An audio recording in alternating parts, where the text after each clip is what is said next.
አይቴ ብሔራ ለጥበብ በስመ አብ ወወልድ ወመንፈስ ቅዱስ አሐዱ አምላክ። ብፁዕ አቡነ አረጋዊ ናይ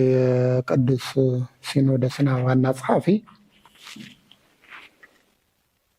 ክቡር መልአከ ምሕረት ናይ ሃገረ ስብከትና ስራ መካየድ ምክትል፣ ክቡራን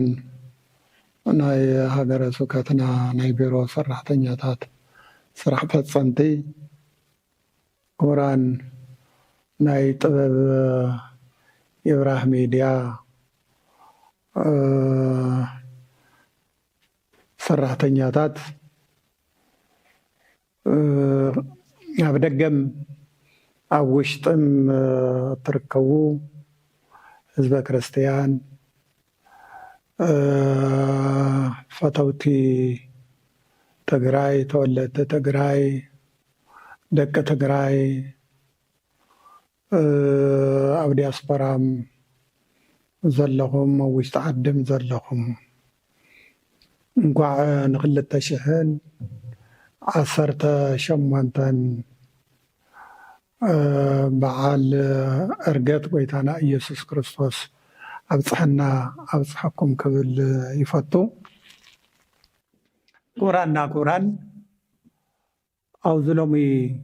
ግዜ ካብ 28/9 ጀሚሩ በየሚድኡ ዝውዛዕ ዘሎ ዝውረ ዘሎ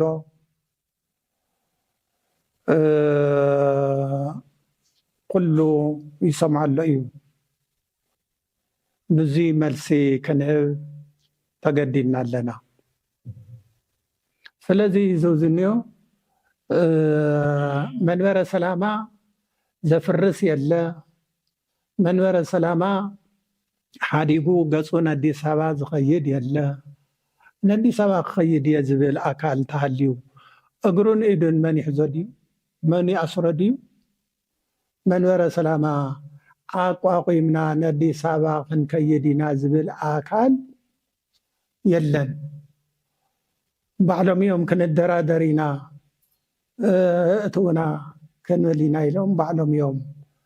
ላዕልን ታሕትን ዝብል ዘለዎም። ንሕናማ ኣብ መንበርና ኣብ ባይታና ምስ ህዝብና ምስ ህዝቢ ትግራይና ኢና ንነብር። መንበርና ኣቋቂምና ሓገዝትና ኣብዚሕና ብዙሓት ኮይና መንበርና ክነዕቢእና ኢልና ኢና መንበረ ሰላማ ኣቋቂምና ንዕኦም እውን ንምሻም ዝበቃዕና ክድግፉና ክሕግዙና ኢልና ኢና ጌርናዮ። ነገር ግን ክንዲ ዝድግፍዎ ሲደፍእዎ ዝበሃል ነገር መንበረ ሰላማ ኣብ ትግራይ ክቋቋም ዘይደልዩ ቀሪሕንቲ ምስ ዘለዎም ፅልእ ምስ ዘለዎም እናወገኑ መንበረ ሰላማ ዝፀርፍ ዘለዎ ኣቦታት ዝፀርፍ ዘለዎ እሱም እዮም። ስለዚ ንሕና መንበረ ሰላማ ኣብ መንበሮ ኣሎ፣ መንበረ ሰላማ ኣብ መትከሎ ኣሎ ዝተፈለየ ኣካል የብልናን። ኩሉ ብፍቅሪ ብሓድነት ኮይኑ እዩ ዝሰርሕ ዘሎ። ስለዚ ኣብ ባይታ ዘየለ ሓቂ ዘይብሉ ስለ ዝኾነ እዚ ክናገር ንህዝብና ክነጋውር እዞም ኣቦዚኦም ኣገብ ግበሩ ንክብለልና እዚ ናብ ህዝብና ክነመሓላልፍ ኢና ተገዲድና ዘለና። ካብዚ ዝተረፈ ያው መግለፂ 12 መግለፂ ዘለዎ ኣሎ። እሱ ክንሰምዕ ኢና ክነስምዕ ኢና። ዘንብበልና ክቡር መልአከ ምሕረት ሓጎስ እዮም። ብፁዕ ኣቦና ኣቡነ መርሃ ክርስቶስ ዋና ስራሕ መካየዲ ቤት ጽሕፈት መንበረ ሰላማ ኦርቶዶክስ ተዋህዶ ቤተክርስቲያን ትግራይ ሊቀ ጳጳስ ዓዲግራት ሃገረ ስብከት፣ ብፁዕ ኣቦና ኣቡነ አረጋዊ ዋና ጸሐፊ ቅዱስ ሲኖዶስ ኦርቶዶክስ ተዋህዶ ቤተክርስቲያን ትግራይ፣ ዝኸበርኩም ኣባላት ስራሕ ፈጸምቲ፣ ዝኸበርኩም ናይ ሚድያ ሰብ ሞያ፣ ዝኸበርኩም ኣብ ውሽጢ ዓድን ኣብ ወፃእን እትርከቡ ሊቃውንቲ ቤተክርስትያን ምእመናን ኩልኩም ተጋሩ ሰበይቲ ሎጥ ግና ንጎሞራ ክትርኢ ንድሕሪት ግልጽ በለት ሓወልቲ ጨው ከዓ ኮነት ዘፍጥረት 19:26 ንሕና ወለድኹም መንበረ ሰላማ ናብቲ ታሪኻዊ ቦትኡ ዝመለስናዮ ከም ሰበይቲ ሎጥ ንድሕሪት ናብ ሽዋ ግልጽ ክንብል ኣይኮነን ቁፅሪ ሓደ ፓትርያርክ ወይ ኣቃቤ መንበር ክህልወና ዘይደልዩ ናብ ኣዲስ ኣበባ ክምለሱ ስለዝደልዩ ፓትርያርክ ከይንመርፅ ከልክልና ንዝብልዎ ንሕና ብፁዕ ወቅዱስ ኣቡነ ማትያስ ክሳብ ዘለው ፓትርያርክና እዮም ኢልና ብቅዱስ ሲኖዶስ ጉባኤ ወሲና ኢና ከምዚ እንትንብል ብዙሕ ምክንያት ኣለና ኣቡነ ሰላማ ግን ነቲ ናይ ቅዱስ ሲኖዶስ ትግራይ ስምምዕ ኣፍሪሶም ብናይ ባዕሎም ድልየት ካብ ኣሕዋቶም ተፈልዮም ክኸዱ ኣይግባእን ነይሩ ንምንታይ ዕላማ ከምኡ ይብሉ ኣለው ኣይተፈለጠን ንሕና ዝሸምናዮም ንቤተ ክርስቲያን ንምእመናን ከገልግሉ እምበር ዘየለ ዘይተባሃለ ክዛረቡ ኣይኮነን ካልኣይ በጀት ስብከተ ወንጌል ተኸልኪልና ስብከተ ወንጌል ናብ መሬት ከይወርድ ዕንቅፋት ኮይኖምና ንዝበልዎ ኣቡነ ሰላማ ላዕለዋይ ሓላፊ ስብከተ ወንጌል ኮይኖም ተሸይሞም ንዝተመደብዎ ሓላፍነት ብኣግባቡ ከይሰርሑ ዝተበጀተሎም በጀት ኣብ መዕልኡ ከይውዕሉ ምኽሪ ዘይሰምዑ ብወነኖም ዝኸዱ ሚድያ መዓሎም ምሕዳሮም ገይሮም ኣለው መንበረ ሰላማ 3 ዓይነት ጳጳሳት ኣለው ኢሎም ብፁዓን ኣበው ሊቃነ ጳጳሳት ኦርቶዶክስ ተዋህዶ ቤተክርስትያን ትግራይ ኣብ 3 ይኹን ኣብ 2 ዝተመቐለ ኣካል የለን بقدميا مس سينودوس إثيوبيا زنبرنا ركب بتخلو أفتوان كينات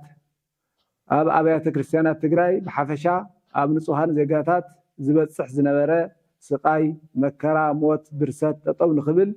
بوانونا قدس سينودوس إثيوبيا حتيتنا نيرناينا نسوم جنا صنان إذني هومنا كسمعنا يكالون وقاداس أبيات كريستيانات نخبرسا نوايا تقدسات نخزرفو أبنت مهران كهناتن دياقوناتن نخحردون سنة مهارو عمتها وخورة بعال بقفعي نخجفجفو دكانوسيو بعسلة نخدفرا موتن سدتن نصوحان زيكتات تناخر نخصل سينودوس إثيوبيا فاينا نساو حاجز غيروم إياه كالوت أولاد قدس سينودوس إثيوبيا دمنا أولاد سينودوس إثيوبيا دمنا ناو جنبار ناخدو نسراويت إثيوبيا مورال انتهون أبستفلا لي مدياتات ناوصو نايصل اسوكت يسوكن ناب هاجر أمريكا ناخدو أرك سلام كي كايد بصلي يقاومو زنورو إياه نزي سنة لبنا محسيتي وصلي رسعو ناب أديس أبابا زمعدو بو يبلنان آيت خفافلنان أبونا سلامة زمحالفو ملأختي كاب حقي زر حقي ناو شواك نملس انت دلينا منبر سلامة ناب تاريخ وباتو عم ملسنا يون 4 لك أنا باباسات كوينا نعصرت حدا إبسكوباسات أي مشمنان حقا بيت كريستيان تقراي أي مصدقنان بهر حقون أي مصدق نيرنا أما كارازول هزونا حديقنا نابي قدفنا يوخن كيد حقوسن حزنون مسهزونا أما نور نمبر كم سويت لوط ندحريت جلس أي نبلن نابشوا نمعد ولو قداي يبلنان هزبنا هاجرنان قدس صيون حديقنا يتم أين خدم أو نسلما كمبو نهزبنا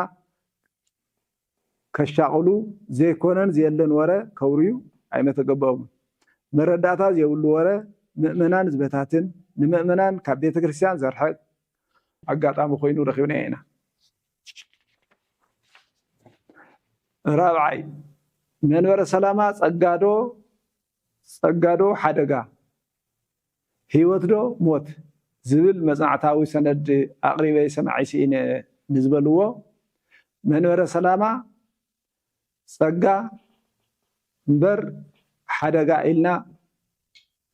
أي ملسنايين منبر سلامة من قد هيوت مبر من قد موت أيكونن مزنعتن خغرو قدس سينودوس أزوزمن مصنعتي سريحو مقرو أبي زي تباهلو أما نقول أب زي سرحهم ኣብናትና ስራሕ እንዳመፁ ኢዶም ዘእቱ እምበር ተስማዕሚዖም ክሰርሑ ኣይከኣሉ ኣቡነ ሰላማ ኣነ ዝበልክዎ ተዘይ ሰሚዕኹምኒ እናበሉ ዝፍክሩ ኣቦ እዮም ቅዱስ ሲኖዶስ ድማ ናይ ውልቀ ሓሳብ ጥራሕ ዘይኮነስ ናይ ብዙሓት ድምፂ ኣኺቢሩ ዝሰርሕ ትካል እዩ ናይ መሪሕነት ውድቀት ሓምሻይ ናይ መሪሕነት ውድቀት ኣጋጢሙና እዩ እቶም ዘለዉ መራሕቲ ክመርሑ ኣይኽእሉን ዓቕሚ የብሎም ንዝበልዎ ናይ ትዕቢት ዘረባ እዩ ንሕና ፖለቲከኛታት ኣይኮናን ከም ኣቦታትና ሃዋርያት ንእግዚኣብሔር ብጸሎት እናጠየቕና ንመርሕ ንምህር ኣለና ካብ ፈቃደ እግዚአብሔር ወፃኢ ዝስራሕ ስራሕ ከምዚ የለን ኣምን ናይ ኣቡነ ሰላማ ሓሳብ ግን ኣነ እየ መሪሕነት ዝኽእል ንዓይ ምረፁኒ ዝዓይነቱ ጎስጓስ ዘረባታት ኣብ ሚድያ ምስ ጵጵስና ስርዓተ ቤተክርስትያን ዘይኸይድ ስራሕ ፖለቲከኛታት እዩ ቤት ጽሕፈት ቅዱስ ሲኖዶስ ኦርቶዶክስ ተዋህዶ ቤተክርስትያን ኮነ ቤት ጽሕፈት መንበረ ሰላማ ላዕለዋይ ቤተ ክህነት ትግራይ ተናይቡ ካብ ላዕሊ ክሳብ ታሕቲ ምስ ዘለዉ መሓውራቱ ተናይቡ ፍቃደ እግዚአብሔር ዝመርሕ ዘሎ ትካል እዩ ሻድሻይ ብሔረ ሕጊ ተሃቲሙ ኣብ ሸልፊ ተደርዲሩ ኣሎ ናብ መሬት ናብ ታሕቲ ክወርድ ኣይከኣለን ንዝበልዎ ድማ መንበረ ሰላማ ብሔረ ሕጊ ህቲሙ ኣጽዲቁስ ህቲሙስ ኩሎም ኣህጉረ ስብከት እናወሰዱ ኣብ ምክፍፋል ይርከባ ኣብ ወፃኢ ዘለዉ ቦታቱን ወሲዶም የከፋፍለለዉ ኣቡነ ሰላማ ግን ናብ ሃገረ ስብከቶም ወሲዶም ኣየከፋፈሉን ስለዚ ኣብ ሸልፊ እዩ ተደርዲሩ ዘሎ ክብሉ ሓቆም እዮም ብሔረ ሕጊ ምስቲ ሓድሽ ሕጊ ምዃኑ ኣብ ባይታ ቀስ ብቀስ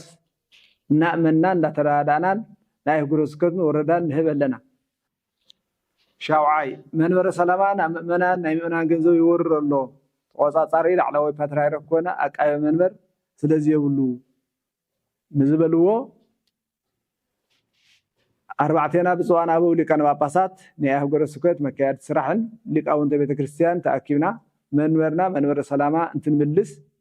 ገንዘብ ንምውራር ሃፍቲ ንምኽዕባት ኣይኮነን ቅዱስ ሲኖዶስ ኢትዮጵያ ብቀኖና ይኹን ብዶግማ በደል ጆኖሳይድ ስለዚ ኣወጀልና ኣብ ባዶ ኢድና ንእግዚኣብሔር ሒዝና ኢና ዓርስና ክኢልና መንበርና መሊስና ዝወረርና የገንዘብ ኮነ እንወረ ገንዘብ የለን ኣቡነ ሰላማ በተልእኮ ድዩ ብካሊእ ሴራ ነዛ መንበር ንምብታን እዮም ዝሰርሑ ዘለዉ ዓገብ ክበሃሉ ድማ ይግባእ ገንዘብ ምእመናን ብዘይ ኣገባብ ብዘይ ቁፅፅር ዝብትኑን ዘለዉ ካብ ምሕደራ መንበረ ሰላማ ወፃኢ መንበረ ሰላማ ዘይፈልጦ ዝኸዱ ዘለዉ ንሶም እዮም ኣቡነ ሰላማ ኣብ ናይ ሓባር መንበሪ ሊቃነ ጳጳሳት እኳ ክነብሩ ይከኣሉ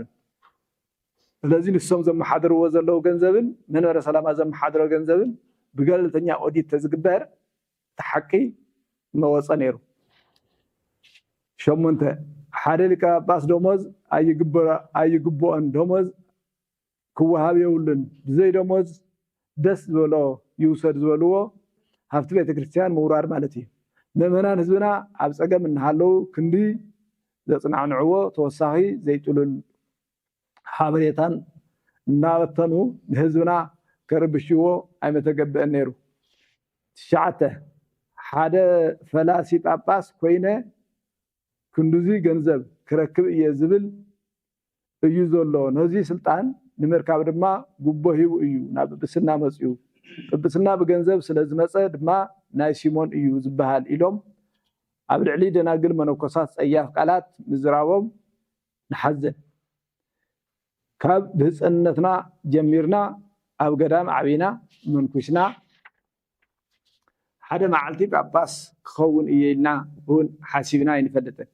እዚ ናይ መነኮሳት ባህሪ እዩ ዘየለ ጠቐነ መሃብ እውን ሓጢያት እዩ ኣቡነ ሰላማ ናብ ልቦም ክምለሱ ይግብኦም ዓስራይ ናይ ማህበረ ቅዱሳን ሻንጣ ገንዘብ ብሻንጣ ዝመልአ ገንዘብ መሊኡ ገዛ ንገዛ ናብ ኣቦታት እናኸዱ ይውሃቦም ኣሎ ናብ ኣዲስ ኣበባ ከይድና ሕውሱስ ክንብል ኢና ዝብል ሓይሊ ኣሎ ኢሎም ማይ ዘይቋፅር ካብ ሓቂ ዝረሓቐ ዘረባ ዝተዛረብዎ ምእመናን ናብ ጥርጥር ንምእታው እምበር ብፁዓን ኣበው ሊቃነ ጳጳሳት መንበረ ሰላማ ኣብ ሽዋውን ነይርና ይንፈልጥን ናብ ሽዋውን ክንከይድ ምክንያት የብልናን ኣብ ሽዋ እቲ ኣብ ትግራይ ዘሎ ካብ ሽዋ እቲ ኣብ ትግራይ ዘሎ ጸጋ እግዚአብሔር ይበልጽ ኣብ ውሽጢ ዓድና ዓድን ወፃእን ዘለኹም ደቅና ብኣቡን ኣቦታትኩም ክትጠራጠሩ ህዝብና መንበርና ዓድና ገዲፍና ናብ ሽዋ ኣይንኸድን ዝተማለዘለ ህዝብና ንኽምለስ ግዛእታዊ ሓደ መሬና ክረጋገጽ ናብ እግዚአብሔር ዝምልከቶ ኩሉ ብሓድነት ድምፅና ንኽነስምዕ ክንጽልይ ኳዳስ ያው ጻውዒትና ነቕርብ ኣለና 11 መካየድ ስራሕ ኣህጉረ ስብከት ካብ 170 180 ሽሕ 200,000 ደሞዝ ይወስዱ እዮም ዝበልዎ ከም መንበረ ሰላማ ከምዚ ዓይነት መረዳእታ የብልናን 200,000 ዝኽፈል ሊቀ ጳጳስ እውን የብልናን ኣቡነ ሰላማ ሓቂ ሓቁ እንተኮይኑ ዝብልዎ ዘለው ኣብ ዝተሰብሰብናሉ ጉባኤ ብመረዳእታ ድጊፎም መራሓይ እገለ ዝተባህለ መራሓይ ሃገረ ስብከት 200,000 ደሞዝ ንምንታይ ይኽፈል ኢሎም ክዛረቡ ይግብኦም ነይሩ ከምኡ ግን ኢሎም ኣይፈልጡን ሕዚ እውን እገለ ዝተባህለ ሊቀ ጳጳስ 200,000 ይወስድ እዩ ኢሎም ብመረዳእታ ተዘቕርቡ ጽቡቕ ነይሩ መንበርና እውን መዓለዮ ንህዝብና ከደናግሩ ኣግባብ ኣይኮነን 12 ብ28 ሻምናይ 2018 ኣብ ዝነበረ ናይ ቅዱስ ሲኖዶስ ምልኣተ ጉባኤ ኣኼባ ኣብ ምጅማሩ ንቅዱስ ሲኖዶስ ረጊፆም ወፂኦም ከይዶም እዮም ካብ ውሳነ ቅዱስ ሲኖዶስ ወፂኦም መን ኢነኸእኒ እንዳበሉ ኣብ ሚድያ ዘይምልከቶም ይዛረቡ ኣለዉ ብዛዕባ መንበረ ሰላማ ብዝምልከቶ ኣካል መግለፂ ይኹን መብርሂ ይወሃብ ዝብል ቅዱስ ሲኖዶስ ተደጋጋሚ ውሳነ ወሲኑ እዩ ይኹን ዳበር ናይ ቅዱስ ሲኖዶስ ውሳነ ብምጥሓስ መንበርና ብኦም ክውቀስ ገይሮም እዮም ሲኖዶስ ኣብ ሃገረ ስብከትኩም ከይድኩም ህዝብኩም መሃሩ ባርኹ ኢሉ ዝወሰኖ ሲኖዶስ እምበር ሓደ ሊቀ ጳጳስ ኣይወሰነሎም ጉዳዮም ምስ ሓደ ሊቀ ጳጳስ ከተሓዝዎ ብደብዳቤ ከተሓዝዎ ፈቲኖም ኣለዉ እዚ ተግባር ካብ ሓደ ሊቀ ጳጳስ ዘይንጽበዮ ጌጋ ስለ ዝኾነ ምእመናን ከፋፍሉ ምፍታኖም ንሓዝን ህዝብና እውን ከይደናገር እቲ ሓቂ ክፈልጥ ይግባእ ካብ ዝብል እምበር ናብ ሚድያ ክንወፅእ ተገዲድና ዘለና ኣይግዝኡ ነይሩ ዝኸበርኩምን ዝኸበርክንን ኣብ ውሽጢ ዓድን ወፃኢ እትርከቡ ዲያስፖራ ደቅና ብምልኹም ብፁዕ ኣቡነ ኢሳያስ ብፁዕ ኣቡነ መቃርዮስ ብፁዕ ኣቡነ መርሃ ክርስቶስ ብፁዕ ኣቡነ ጴጥሮስ ኮይኖም 11 ኤጲስቆጶሳት ትግራይ እንትሸሙ ናብ ሽዋ ንዘይምምላስ እዩ ዓርስና ንምኽኣል እዩ ኩሉ ብፍቃድ እግዚአብሔር ድማ ተፈጺሙ እዩ ንሕና ከም ሰበይቲ ሎጥ ንድሕሪት ናብ ሽዋ ግልጽ እንብለሉ መንገዲ ይኹን ምኽንያት ኮነ የብልናን ዝተኸፋፈሉ ቦታት እውን የብልናን ፈረሰ መንበረ ሰላማ ንቐጻሊ እውን ዝፈርስ መንበረ ሰላማ የብልናን ዝጸንዕ ዝጥንክር እምበር ትግራይ ሕዘ ምንታይ ከም ዘላ ኩሉ ስለ ዝፍለጥ ስለዚ ሕዚ ኣብቲ ትግራይ ዘለቶ ኮይና ኩላትና ሓደ ኮይና ትግራይ ካብ ዘሎ ተጸገም ክትወፅእ ዘለው ጸገማትና ከዓ በብዘመኑ በብግዚኡ ምስ ግዝኡ ብዝምጥን እንዳተራዳዳና እንዳወሰና ግለሰብ ብዝበሎ ዘይኮነስ ስለዚ ትካል ብዝበሎ ብዝተወሰነ መሰሪ ብዝተማእኸለ መገዲ ክንመርሕ መንበርና ክነሸጋግር ህዝብና ካብ ጸገም ክነውፅእ ብስም ቤት ጽሕፈት ቅዱስ ሲኖዶስ ኦርቶዶክስ ተዋህዶ ቤተክርስቲያን ጻውዒትና እንዳቀረብና ቅዱስ ሲኖዶስ ኦርቶዶክስ ተዋህዶ ቤተክርስቲያን ኣብ ጎድኒ ህዝቡ ኣብ ጎድኒ ኮይኑ መንበሩ ከሸጋግር ህዝቡ ከሸጋግር ለይትን ቀትርን ዝሰርሕ ከም ዘሎ ከዓ ክንረጋግፀልኩም ክንፈቱ ወስብሐት ለእግዚአብሔር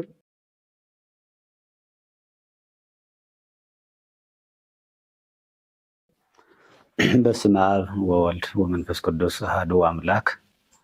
ብፁዕ አቡነ አቡነ መርሃ ክርስቶስ ዋና ስራሕ መካየዲ መንበረ ሰላማ ኦርቶዶክስ ተዋህዶ ቤተክርስቲያን ትግራይ ሊቀ ጳጳስ ዞባ ዓዲግራት ክቡር መልአከ ምህረት ሓጎስ ምክትል ስራሕ መካየዲ መንበረ ሰላማ ኦርቶዶክስ ተዋህዶ ቤተክርስቲያን ትግራይ ክቡራን ስራ አስፈጻምቲ መንበረ ሰላማ ነዚ ሕዚ ንመግለፂ ያው እንበሉ ዘለና ናይ ጥበብ ሚድያ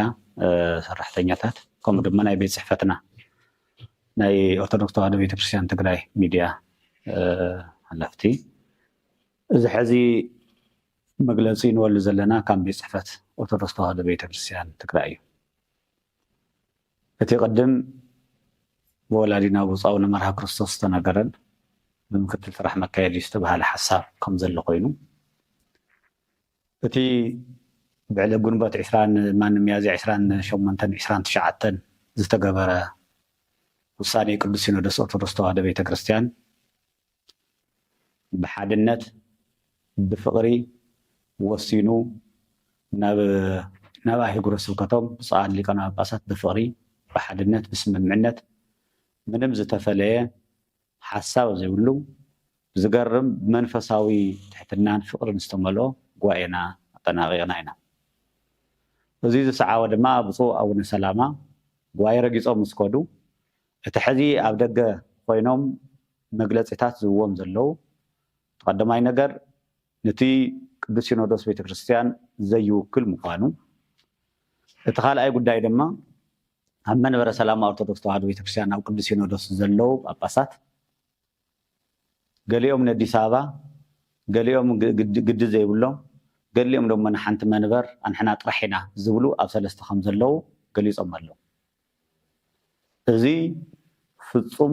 ስሕተት ጌጋ እዩ። እኳ ደኣስ ኣብቲ ሕዚ ዝነበረ ጉባኤና ንቐፃሊ ከመይ ጌርና ክንሰርሕ ከም ዘለና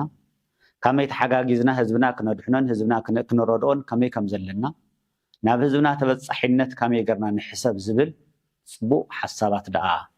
ሃናፂ ሓሳብ ደኣ ተገይሩ ተዋሂቡ እምበር እቲ ሕዚ ዝብልዎ ዘለው ፍጹም ስሕተት እዩ። እቲ ካልኣይ ንአዲስ አበባ ዘቋሙቱ ዘንበሃው ቀሎ ዝተባሃለ ብፍጹም ሕሰት መረዳእታ ዘይብሉ ክቐርብ ዘይኽእል እንተሃልዩ እውን እዛ ጠረጴዛ እዚኣ እዛ ገዛ እዚኣ ናይ ኩላትና ናይ ብፁዓን ሊቃነ ጳጳሳት ጉባኤ እያ ነይራ። ኣብ ጉባኤ መፅኦም እቲ ዘድሊ ምክርኻር ምቕራብ ሰነድ እተሃልይዎም ንአዲስ አበባ ዝኸይድ ምስ አዲስ አበባ ዘለዎ ሰብ እንተሃልዩ ብሰነድ ከቕርቡ ዘይኽእሉ እዮም። ብፍላይ እቶም ወለድና እቶም 4 ወለድና ኣብቲ መከራን ፀገምን ምስ ህዝቦም ኮይኖም ማንም እንተየገደዶም ንህዝቢ ትግራይ ብስራት ንቤተክርስቲያን ድማ ብርሃን ኮይኖም እታ ቤተክርስቲያን ምሕዳርኣን ፍላይ ድማ ገዳማታን ኣድባራታን ህዝባን ኣብ ሓዘን ኣብ ዝነበረሉ ግዜ ብምፅንዕናዕ ብምርግጋዕ ሓውይ ፍፃመታት ፈፂሞም እዮም 4 ብፁዓን ሊቃነ ጳጳሳት። ኣብቲ ሽዑ ግዜ ትራንስፖርት ኣብ ዘይነበረሉ ነዳደብ ዘይነበረሉ ብድሮን ብላዕሊ ብዙሕ መከራ ኣብ ዝነበረሉ ግዜ ንሂወቶም ከይሳስዑ ካብ መቐለ ናብ ኣክሱም ካብ ኣክሱም ናብ መቐለ ካብ ሽረ ናብ መቐለ እናተጓዓዙ ካብ ዓዲግራት ናለው ካብ ማይጨው ዘሎ ኩሎም ብፁዓን ሊቃነ ጳጳሳት እናተዘዋወሩ ኣኼባ ይገብሩ ነይሮም እዮም። ዝፍራሕ ኣብ ዝነበረሉ ግዜ እኳስ ንሂወቶም ክስስዑ ይከኣሉ። ስለዚ ነቲ መንበር ዘለዎም ውፊነት ዝገለፀን ዓለም ኩሉ ዝመስከረሉ እዩ። ነዚ እውን ንአዲስ አበባ ትትምለሱ ነይሮም ማንም ኣይመገድዶም ነይሩ። ወለድና ንአዲስ አበባ ከም ዘይምለሱ እኳ ዓለም ዘሐጎሰን ዓለም ናብ ሓደ ዘምፀን እቲ ናይ ገደም ምስ አዲስ አበባ ዘሎ ገመድ በጢስናዮ ኢና ክብሉ ከለው እኮ ነቲ ህዝቢ ትግራይ ደስታን ሓጎስን ፈጢሩ መንበረ ሰላማ ኣህጉረ ስብከት ኩሉ እስካብ ወረዳ ኣብያተ ክርስቲያናት ደግፈኖ ዓሲልዎ ኣህጉረ ስብከት ስራሕ መካየድ እውን ነዚ ሕዚ ናይ ብፁዓን ሊቃነ ጳጳሳት ዓበይቲ 4 ወለድና ናይ ንውረድ ተስፋይ ንውረድ ጎደፋ መርሃ መጋቢ ሐዲስ በርሀ ተስፋ መስቀል ሊቀ ስልጣናት ገብረስላሴ ሕሸ መጋቢ ሐዲስ ምቀባህሪ ደው ምብራቅ እውን ተቀያየሩ ስለ ዝነበሩ ካብ ሕማራ እውን መልአከ ምህረት ዝነበሩሉ ምስቶም 4 ብፁዓን ሊቃነ ጳጳሳት ናብ መንፈሳዊ ኮሌጅ እውን ንመጋቢ ብርሃና ተስፋ ሃደራ እዚኣቶም ኣብ ዝነበሩሉ ብዘይ መሃያ ብዘይ ኣበል ንዛ ቤተክርስቲያን ንዚ መንበር እዚ ዝደኸሙን ኣዝዮም ድማ ካብቲ ዝግባእ ብላዕሊ ተዓፃፂፎም ዝሰርሑ ወለድና ኣሕዋትና እዮም። ብኣግባቡ ንመንበረ ሰላማ ክዓብን ንቅድሚት ክኸይድን ፐርሰንት بساعتون بأقوابون إنهاو تكال منبر سلامة نزحز وصحو وزلو ناهي قرصبكت نايسرح مكايتن مسبصان لكنا باسات مسمها بركانات مسابة سبكا قوائي زتوادد سرح بمسرح نزحزي بجت نبجو تزلنا ناهي قرصبكت سرح مكايتي سرحو وزلومي ازي كمسقونن كشلومن يقبع صقامات انتها اليوم زمرحهم لقاء باس اللي والعلي دما منبر سلامة تكال اللي صقامات انتها اليوم او زقزازي او زبوتازي صقام اللو ازي نفتحي يلكا مقرابي كالي ناوقوا انت يقربك عبدك قال لأيو إنا بالكان منزح ازي تخكله يكون اتخالاي سقوي لهم قوي عسل مسقرنا اي مقرنا يقررنا اللوز ولو من يوم عبد الجزلو وروعة تبصان لك أنا بسات من برا سلامة يدخمون يصعرون له أي جروس كتم أب مقام أب مسفح أبيات كريستيانات أب مبراخن دياقونات قصنا بمهابن تتشجر تصقم زنارسة ناب حدا ممتع عرفت سينهم صرح له قنياتو التي صرحهم تلقوكم سلز في الصم زلو أوش تزلو عدو أي جروس كوز زلو دما تلقوكم بجبو ندوم خفتم حدش تكو بصاونا ليوانوس يوم أرقاوي دوغو عن قلان الناولو ناي سينودوس بزهاو مسرات ناسرحو زلو لديو خلتهم هم يزلو اي ناي باباسيو ندي سابا زنبهاو زلو اي ناي باباسيو منم شجر يبلين زبل زلو اوغو اي حساب يهندي هوينو وسانه يوسن اندي زلو ويس تفلي حساب دي زلو ازي تخكل يكون انزي دوم زولو زلو صحيو تخكل زي كونه مغلصي بصاونا سلامه زلو زلو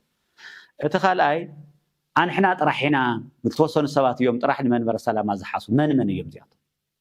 صم يوم المنبر السلامة طرح زحاسو صم يوم نقيد المنبر السلامة لعلتهم 4 بوتات جاغانو تباهيلهم علم زمسكر لهم علم زدنقهم كابزنا ورم تكال قوم منزعهم مصيوم مسزوم زلو بوتات ديوم من يخاباتهم بالعلي أنا يخبل زخير كواداس كندتو زغورون صرحون كنخبرهم يكال كندتو زمسرتون كندتنا عنا زخبرونا كندتنا على تاويت كريستيان زخبروان زصرحلان كنخبرو ميكالنا افهم نزارو ملنا تكل يكون مسي انت هالي يقول غزانا عصينا كنمخاخرو نخل بايتا مفتار دا انبر ازي نزهزوي مستزلو كنتا تبليص كا صقامات تግራይ او زلو ازي ون صقملنا يلكا نهزوي نتناي كالت ناي صلاتنا وي دم صره منبر سلامان زلو نخوعو عن مغبار تزي كوينا ابايتا حانت ترتبل زيات اكل لو تخمصيلنا ينامن انترفن بيت كريستيان مكففالن مؤمنان ناي مؤمنان ሃይማኖት ወይ ደሞ ናይ መናን ሐሳብ ምሽርሻን ተዘይ ኮይኑ زيات اكل لو تخمصيلنا ينامن وداس تزخدو زلو مغمتي كافت حق بيت كريستيان افنجيتكا نبينخا مخات زي زي حقاوي اكايدا مخان دمو انا امن سلمنتا يخيو زي تدلي ازي افتغواينا كل زرزيرنا كمتنسم زولو انتغيرنا احنا خاطم زباسنا خوين خون اتي غواينا قدس سينودوس افتم لا تغواي بزحي كنزاروم كنسنم زغبا نغرات يو سلازي ግን ጸጋደ ሓደጋ ሞት ድዩ ህይወት ንዝብል መንበረ ሰላማን ህዝብ ትግራይ ጸጋ እዩ መንበረ ሰላማ ሞት አይኮነን ህይወት እዩ ህይወት ምዃኑ ድማ ካፍትና ህይወት ሓደኮ ብጸውነ ሰላማ ምሻም ቶም 11 ምሻምኮ አቦታትና ህይወት ስለዘለኮ ህይወት ዘሪኦም ንኸገልግሉ እኮ ህይወት ዘይሮም ንትልተ ጸገመ ህዝብ ኸጽናዕን እኮ ስለዚህ ሓደጋ ሞት አይኮነን ስለዚህ ትመል አመላ ዓለም ዘለኹም ናይ ኦርቶዶክስ ተዋህዶ ቤተክርስቲያን አመንቲ ዝሕዚ አምሕራው ሚድያ ናውጽ ዛረዎ ዘለው ካብ ሓቂ ዝርሓቀ አባይታ ዘየለ እዩ እንተዝህልውን ጸገማት እንተሃልየውን ሲኖዶሳዊ አሰራርሓ ኣሎ ملأت جوايز وصنو بأزحاز وصنو وساني يوسن بر نايق لسب حساب وسن أي خدم بأزح وساني دمسي بحدة عقو إذا ما بحدة شنفنت بتزبزح دمسي يوسن زينا يبوتاتنا زي صنحن زلون نقص علون زخيديو كاوزي وصعي زخيد زلو جن توم أبوتاتنا كلهم 14 بصان اللي كان اباسات تسمعنا زوصنا له غواي اب حدነት زلنا له ስለዚህ ተከፋፈለ ኣብ ሰለስተ ካም ዘየለ እዚ ክነረጋግጸልኩም ንደሊ ናብ ሓድነት ዘየምጽ ነገር ንግዚያዊ ኮሜንትን ላይክን ወይ ደሞ ንግዚያዊ ተቅሚልኩም ትገብርዎ ዘለኹም ጉዳይ ትክክል አይኮነን ስለዚህ ብዙሕ ክንዛረብ ይግበአና ነይሩ ግን ናታ ቤተክርስትያን ምስጢር ስለ ዝኾነ ነታ ቤተክርስትያን ክንብል ነቲ ከይደናገር ንህዝብና ዳ መግለጽ ንብለና እምበር እቲ ዝግባእ ግን ቀጸልቲ ምልኣተ ጉባኤ ስራሕ አስፈጸምቲ ዝሓለፈ ስራሕ መካየቲ ኣህጉረ ስብከታት መፅኦም ተዘራሪብና ኢና ቀጸልቲ እውን ዘለው እስካብ ታሕቲ ክንኸይድ ኢና ምስ ዝምልከቶ ኣካል እውን እናተዘራረብና ጉዳይና ክኸይድ እዩ ብዝኾነ ግን መንበረ ሰላም ኣቦቶ ኣሎ ኣህጉረ ስብከት ብፃነ ቦታት ኣብ ሰላም ኣለና ኣብ ፅቡቅ ኣለና ስለዚ ናብ ኣዲስ ኣበባ ዝምለስ የለን መንበርናን ቤተክርስትያንናን እናሓለና ኢና ዘለና ስለዚ ኩልኩም እቲ መልእክቲ ናይ ቤተክርስትያንኩም በቲ ተወሰነ ውሳኔ ድማ ተግባራዊ ክኾን ካብቶም ተወሰነ ሓደ ዘይምልከቶ ኣካል ወይ ዘይምልከቶ ሰብ ኣብ ማሕበራዊ ሚድያ ወፅዩ ናይ ዝኾነ ናይ ቤት ጽሕፈትን ናይ ቅዱስ ሲኖዶስ ናይ መንበረ ሰላማን መግለፂ ክህብ ኣይፍቀድን ኢሉ ወሲኑ እዩ እዚ ዝምልከቶ ኣካል መልእክቲ ከመሓላልፍ ጥራሕ ዘሎ ናይ ባዕልና ሚድያ ኣለና ናይ ኦርቶዶክስ ተዋህዶ ቤተክርስትያን ካብኡ ድማ ናይ ቤተክርስትያንና ሚድያታት ዘለው በቲ ዝምልከቶ ኣካል ክወፁ ከለው ጥራሕ እዮም ናይ ቤት ጽሕፈትና ዝበሃል እምበር ብዝኾነ ዝውዛዕ ዘለው ወረታት ይኹን ሚድያታት ዝወሃቡ ናይ ቤት ጽሕፈትና ኣይኮኑን ሰላም እግዚአብሔር ምስ ኩላትና ይኹን አይቴ ብሔራ ለጥበብ